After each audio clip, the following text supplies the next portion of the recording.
এজন বিবাহিত পুৰুষ আছিল আৰু লগতে দুটা সন্তানৰ দেউতাক আছিল। বহুত বাধা দিছিলো তেওঁক মোৰ জীৱনলৈ নাহিবলৈ, কিন্তু তেওঁ মোক বহুতো অজুহাত দেখুৱাইছিল।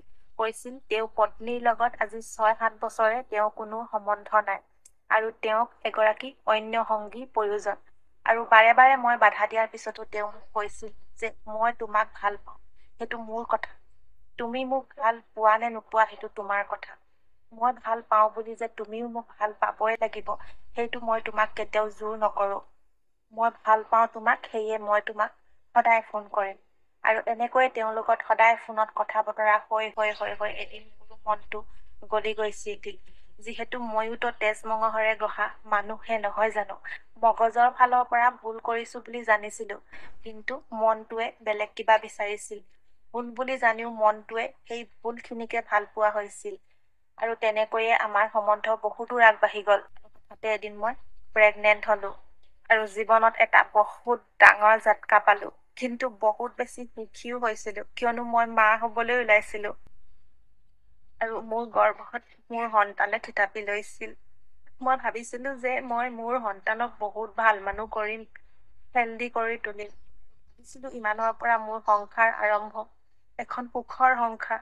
মই, মোৰ মানুহজন আৰু মোৰ সন্তান, আমাৰ তিনিওজনৰ মাজত এখন সুখৰ সংসাৰ হব।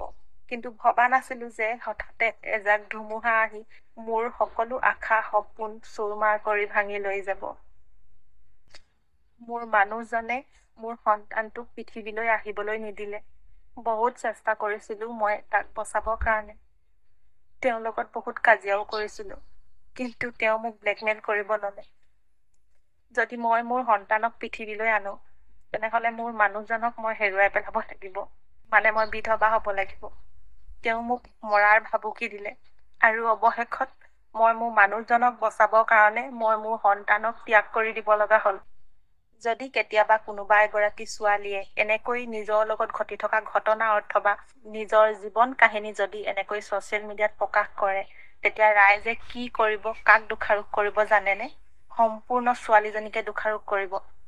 একো ভাবি চিন্তি নোচোৱাকৈ, একো নজনাকৈ মাথো এটাই কথা কব, এজনী গাভৰু ছোৱালী হৈ বিবাহিত পুৰুষৰ লগত কিয় সম্বন্ধ কৰিছিলা? তুমি দেখা নাছিলা নেকি যে তেওঁ পত্নী আছিল, ল'ৰা ছোৱালী আছিল, তেওঁ বিবাহিত, তেওঁ সংসাৰ আছিল? তুমি আগতে গম পোৱা নাছিলা নেকি? জানি বুজি তুমি এনেকুৱা কিয় ভুল কৰিলা? সকলো সমাজে ছোৱালীজনীকে দোষাৰোপ কৰিব, কিয়নো এনেকুৱা ধৰণৰ ঘটনা প্ৰায় ঘটিয়ে থাকে। বহুতো বিবাহিত পুৰুষে মাত্ৰ 5 মিনিটৰ সুখৰ বাবে বহুতো ছোৱালী জীৱন ধ্বংস কৰি পেলাইছে। নাৰ্ছিং হোমলৈ কেতিয়াবা যাবচোন, ডেইলি এজনী হলেও ছোৱালী পাব যিয়ে নিজৰ সন্তানক মাৰিবলৈ গৈছে। কিন্তু তাৰ পাছতো নিজৰ লগত ইমান অন্যায় হোৱাৰ পাছতো ছোৱালী বিলাকে মুখ খুলিবলৈ ভয় খায়। এটা কলা অধ্যায় হিচাপে লুকুৱাই ৰাখিব লগা হয়। কিয় জানেনে? আমাৰ এই সমাজখনৰ বাবে। কিয়নো সমাজখনে অকল মহিলাগৰাকীকে দোষাৰোপ কৰে। তেওঁ যে পুৰুষ, তেওঁ সকলো কৰিব পাৰে। তেওঁ যি কৰিলেও তেওঁৰ গাত একো ভুল নাথাকে। সকলো মহিলাগৰাকীৰ ওপৰতে ভুল থাকে। ঠিক আছে, ছোৱালীজনীৰ গাত যদি ভুল আছিল বিবাহিত পুৰুষৰ কাষ চপাটো, তেনেহলে সেই বিবাহিত পুৰুষজনৰ গাত কি ভুল নাছিল? তেওঁতো জানিছিল যে মোৰ এখন সংসাৰ আছে। 5 মিনিটৰ সুখৰ বাবে এজনী ছোৱালীৰ লগত ফিজিকেল হোৱাটো, তাইৰ দেহটো নষ্ট কৰাটো, আলু পিয়াজৰ দৰে কাটি কাটি মোহাৰি সামৰি তেওঁৰ দেহটোৰ লগত খেলা কৰাটো যে ভুল, সেই বিবাহিত পুৰুষজনে জনা নাছিল নেকি? তাৰ পাছতো কোনেও সেই বিবাহিত পুৰুষজনক কিন্তু এটা আঙুলি টোৱাই কথা নকয়। সকলোখিনি দাগ সেই ছোৱালীজনীৰ গাত লাগে। এইখনে হৈ গল আজিৰ দিনৰ আমাৰ সমাজ। সেয়েহে বহুতো ছোৱালীয়ে নিজৰ লগত যিমান ডাঙৰ অন্যায় হলেও মুখ বন্ধ কৰি ৰাখিব লগা হয়। সমাজটো সমাজেই।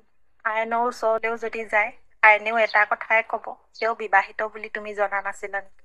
যদি আমাৰ সমাজখন জাগ্ৰত হল হয়, এবাৰ যদি সেই ছোৱালীজনীক দোষাৰোপ নকৰি সেই পুৰুষজনক প্ৰশ্ন কৰিলে হয়, তোমাৰ এখন সংসাৰ থকাৰ পিছতো এজনী গাভৰু ছোৱালীক তুমি প্ৰলোভন দি মিঠা মিঠা কথাৰে মনটো তাই ভুলাই তুমি কিয় তাইৰ জীৱনটো নষ্ট কৰিলা? কিন্তু এবাৰ কোনোবাই বুজিবলৈ চেষ্টা কৰিছে নেকি যে এজনী ছোৱালীয়ে বিবাহিত বুলি জানিও যে তেওঁৰ লগত সম্বন্ধ ৰাখিছে, তেনেহলে সেই পুৰুষজনে সেই ছোৱালীজনীক কেনেকুৱা ধৰণে প্ৰলোভন কৰিছে, কেনেকুৱা ধৰণে তাই সন্মুখত অভিনয় কৰিছে যে তাই আজি এজন বিবাহিত পুৰুষৰ সৈতে ফিজিকেল হ'বলৈ বাধ্য হৈ গৈছে।